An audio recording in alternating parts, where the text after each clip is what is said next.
against the massacres in Palestine. How to defend yourself? Well, I thought COVID was really important. I thought I got COVID. I knew people who have suffered. I knew families who were wrecked.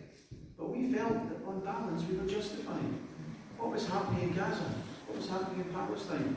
So the defence of justification means we've got a list of Palestinians to come and talk about what was happening in Palestine in 21. An Israeli anti-Zionist who will talk about the nature of Israel.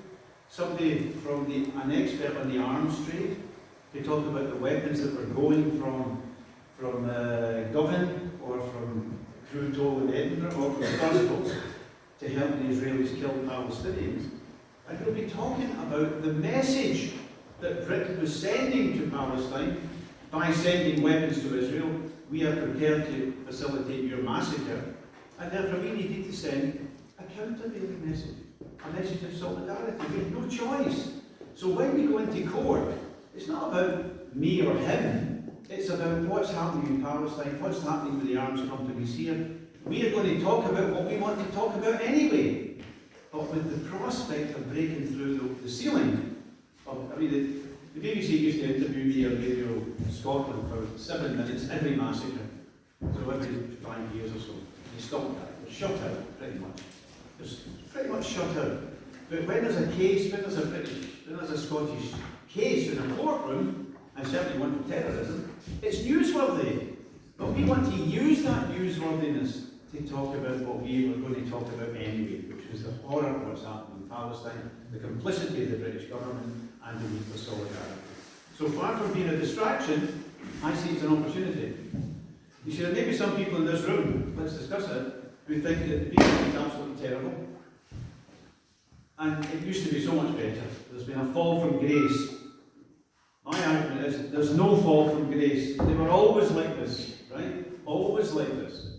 So that the media shutting us out means we have to find ways to break through that wall. And sometimes a case in a Scottish court helps you to get through that wall of silence. Certainly that was the case with one example we had where we were charged with anti-Semitism in an Edinburgh court. Five of us.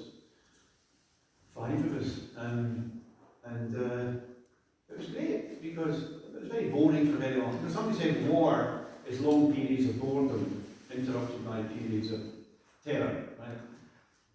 The law is a bit like that. It's boring, it's hell for ages, and then it gets really interesting at the end.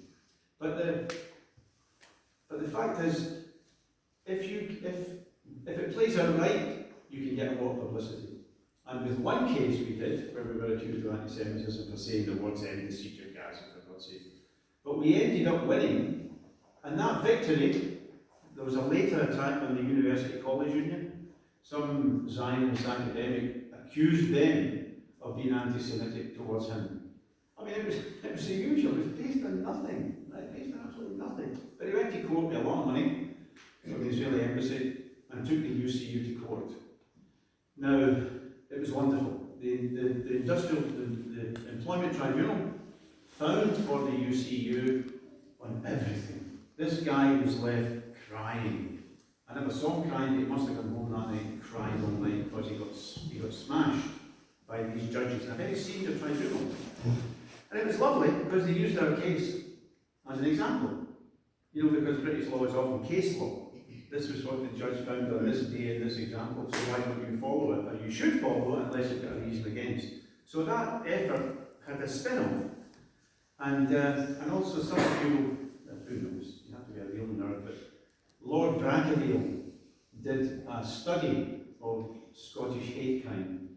You know, religious sectarianism, hatred of disabled people, sectarianism, anti-Semitism and so on. And he did a big study commissioned by the Scottish Government. They paid for it. And he heard, contributions. There was a very eloquent contribution from the Scottish Palestinian community. We put in a submission as a campaign. And Lord Bracondale, I don't usually get on with lords, but he found for us. He said, you're right, Israel is not protected as, Zionism is not a protected characteristic. If I say, to hell with Jews, stuff Muslims, I hate Catholics. That's hate crime. Because being a Catholic, being a Muslim, being a Jew, that's okay. That's who you are. That's your identity. But being a Zionist is like being a communist or a socialist or a fascist or a somethingist. It's a bunch of ideas that you subscribe to, and it's not protected.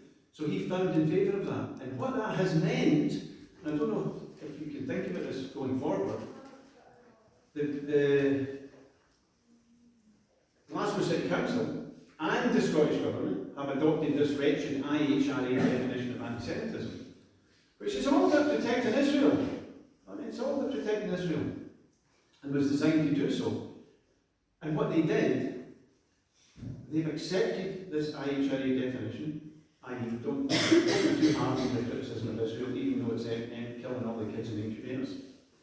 But they've also accepted Lord Brackenville's recommendations, which go in exactly the opposite direction. So the Scottish Government is currently doing the splits. They are accepting the IHRA and they're accepting not the IHRA. Can we get organised enough to push it over? I think we can. It's unstable. It's stable as long as we do nothing, but I think we can make a difference. And if we could defeat the IHRA in the Scottish Government or someone else, it could begin the pushback, because the IHRA has been spreading like a plague all over the world and certainly all over Scotland. So the fight back. So I don't think the time's wasted, and if you win a fight, it inspires other people to stand up as well.